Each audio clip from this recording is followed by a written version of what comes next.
Welcome back to the channel. Today's going to be another educational video. We got a 2006 CBR 600RR. As you guys can see, she's pretty clean, but I would say she's really dirty. Been riding her for a little bit, so she's definitely got some dirt on her, bunch of bugs all up in the front right here, you know, splatting over here when you flying down the street. But today is going to be an educational video, like I said, so let's go ahead and check out the product. And right away, I wanted to say that I am not sponsored by anybody, so throw that out of the question, but this is just something that I know that a lot of people buy when they actually buy motorcycles and stuff. So I wanted to go ahead and make a small video because before I didn't know myself how to mount them, but let's go ahead and jump into it. All right, here's the product that we're going to be using today. I'm going to be installing the RAM mounts for your bike. They are obviously great whenever you're riding on different trails and stuff like that. Not exactly trails on the woods, but trails of a road, different tracks and stuff. And you want to have, you know, your GPS mounted up on here just to have something to let you know where you're going, or even if you're changing your music or stuff like that. So we're going to go ahead and show you how to mount that up. Here we go. You can see the different visuals of what is all is inside. Small little pictures right there as well. Nothing too complicated, of course, and telling you the different sizes of your phone because they do come in different sizes. I myself had to go actually get a new one because that one is just a little bit too small, and with the case it was just too fat and it couldn't slide into the slot itself. I have an iPhone 8 Plus, so it was a little bit bigger. So make sure you check out what the size you need for your phone before you purchase.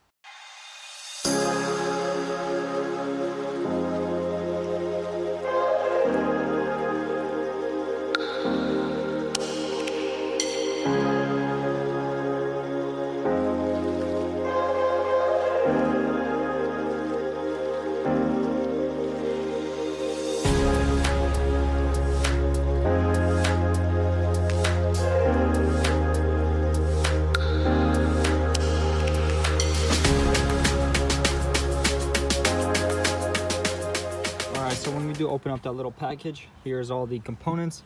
Of course, we got the RAM mount itself with the little rubber piece that you can put around your phone. That way it doesn't flap off or fly off whenever you're flying 100 miles an hour. Got the little pieces over here. We'll show you what they're used for in the end. Here's the actual piece that mounts on the back of this, on that ball right there, and then mounts to this piece. Okay, then we got this piece right here, which is we're gonna have to cut it. So you'll need to get yourself a knife or some kind of cutting tool. That way you make sure you don't hurt yourself. Here we go, some super glue. This super glue was actually be used for taking these off, putting some glue on there and putting them on so they stay on there nice and firm. And then of course a small little hardware. So let's go ahead and start diving in. The tools that you will need is just a socket wrench, little extension, and a I believe this is a 3mm little Torx bit like that. It's not a Torx bit, more like an Allen key, you could say. Yeah, you can use an Allen key. And a knife. To start it off, we're going to go ahead and take this piece right here. This will be the main piece that will be measuring what distance we need to cut off. So you might have a cap on here. I just recently took mine off because I knew I was going to be starting to install one of these. So you're going to take this cap, slide that in there. Make sure you get a nice tight fit. If that way doesn't work, you can go ahead and do the other way. This way seems to fit right at the end. Okay, fits like that.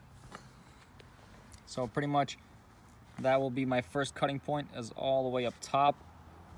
That's when it fits like real and nice and tight. So I'm gonna go ahead and mark it all the way up there, which we don't really need because we can use this as reference. Oh yeah. All right, so now since we have the top of the line where we need to cut it, which will be on top of here, now we measure 1 inch down. All right, so here we go. Got my tape measure out. I'm gonna mark it at 1 inch, so it ends right there. So I'm gonna go ahead and mark it right there. That will be my cutting line. Mark it all the way around the whole little guy, and then that'll be where we cut it. Alright, so here's our cutout piece right there. These are the two pieces that we will not need anymore, so you can go ahead and dispose of those. So now what we will take is take this right here and match it up with the exact diameter of this. So it looks like this one probably would be the best. Even could do this smaller one. Well, yeah, you just want to go ahead and match it up with the best one. I think I'm gonna go ahead and maybe do this one. But you go ahead and go up a size if it doesn't grab when we're screwing it down. You gotta make sure it grabs nice and tight. So I'm gonna go ahead and break this one off and get it ready, and gonna go ahead and open our hardware parts. Okay, so here we go. Now from the hardware little pouch, we grab the size, diameter of the top of this piece that you cut out. So that will go on the top, layered like that. Then what we have is this bolt will go straight through the top. This little piece, a locking mechanism. Let's see if I can get it to focus. Here we go. Has little teeth. Little teeth will go towards the rubber piece. And here we go on the other side. See if I can get it to focus for you guys. Right there, you can see it's like an Allen type of deal. So that's where this nut will go in there. That way we'll hold it nice and tight. So bam, bam. That is the whole combination, pretty much. And then of course this will go right there. It will sit right on top of that spacer. And so we are ready to go ahead and mount it all together before we assemble it onto the bike. All right, so let's go ahead and start assembling it. Here we go. We're gonna take this long screw. Let's see, hopefully you guys can see. Okay, put it through there, put the spacer on, then put the rubber piece that you cut off for vibration purposes. Then we slide this little guy on so that it'll tighten when we screw it on. And then we put this locking tight knot on. And then we gotta crank it down with our Allen key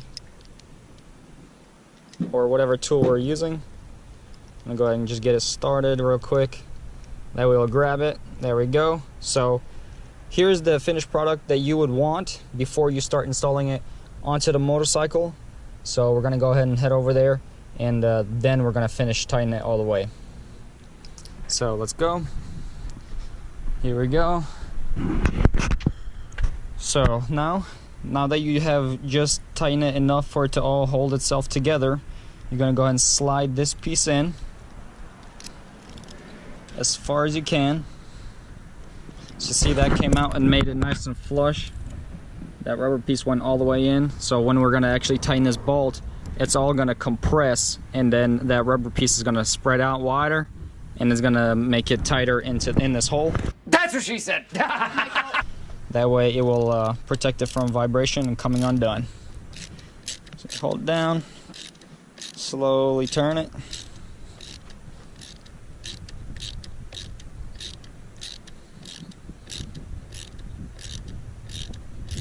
"2,000 years later." Here we go. Final last cranks. You can definitely feel it when it gets tighter. All right, that should be it. Do a nice shake test, move around. Look at that, it's in there. Definitely not coming undone. Go ahead and place it to what side you like it. I like it to this side. That's what she said. Mainly. There we go. Now we are finally ready to install the last piece. So here it is. That will be this piece right here. That is gonna be the universal mount for our actual phone holder, the mount itself. So let's go ahead and slowly slide this onto this ball, which, let's see, I want to do it from this side, that way it's not in my way. And then go ahead and take this mount, put it on right there.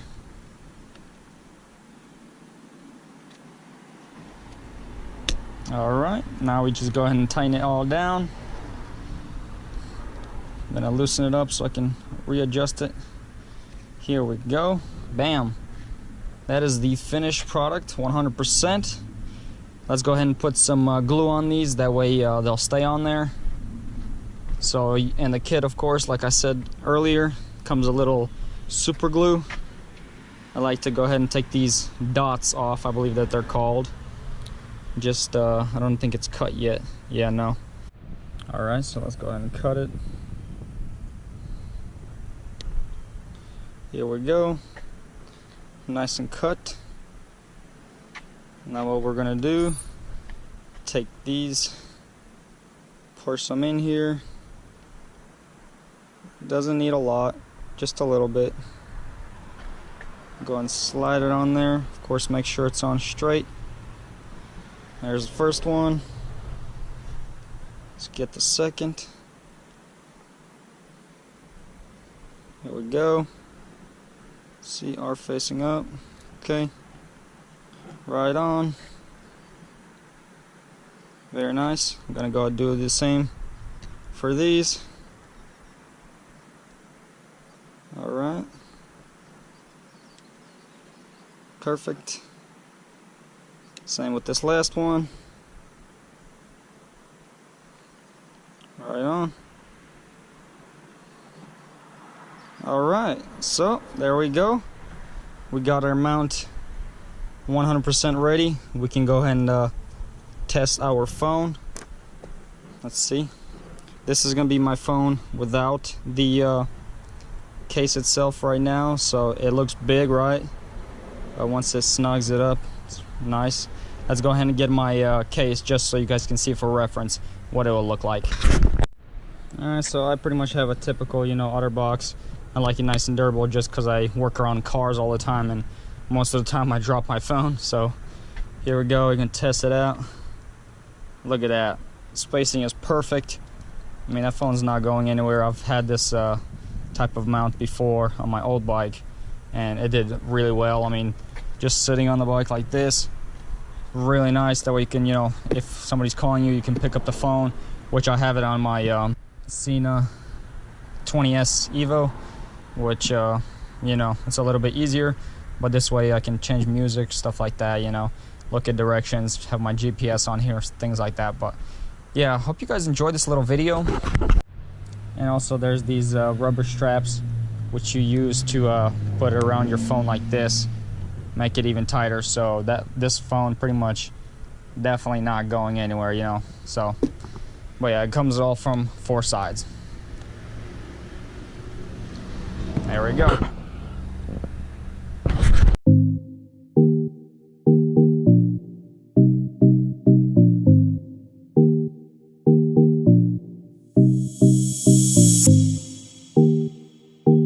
Alright guys, so that was a little clip of the RAM mounts that I like to put on my motorcycles, and I believe a lot of guys that actually start to ride, that's like one of the biggest features that they actually get right away, so that way if they're going somewhere, you know, doing a little trail riding or something like that, they can always have their GPS mounted on their bikes. So it's a really helpful. But yeah, really hope you guys enjoyed this little video. Hopefully I'll have a little bit more other things coming in, and can do a little tutorials for you guys if you don't know how to mount them. But yeah, leave me down in the description what else you'd like me to review. But yeah, really appreciate it if you guys would also subscribe to my channel. Really trying to grow it, trying to get into the community, you know, rebuilding cars, as this one right here. Hopefully soon, maybe getting a paint job done on this guy, maybe not, I don't know. I'm still getting used to the different colors. I used to have all white with red wheels. I'll put a little picture right here for you guys. Also Repsol, but a 2007 instead of this one, which is a 2006. Well, hope you guys enjoyed. Leave a like, comment down below. Until next time, peace. Also, before I let you guys go, we have a crazy giveaway coming out of $1,000, so go ahead and check the link down below. It's called Speed 6. That website, you can get a bunch of keychains, t-shirts, tank tops, a bunch of stickers and decals for your vehicles. So hope you guys get a chance to win $1,000. Every dollar spent is a dollar entry. Hope you guys win. See ya.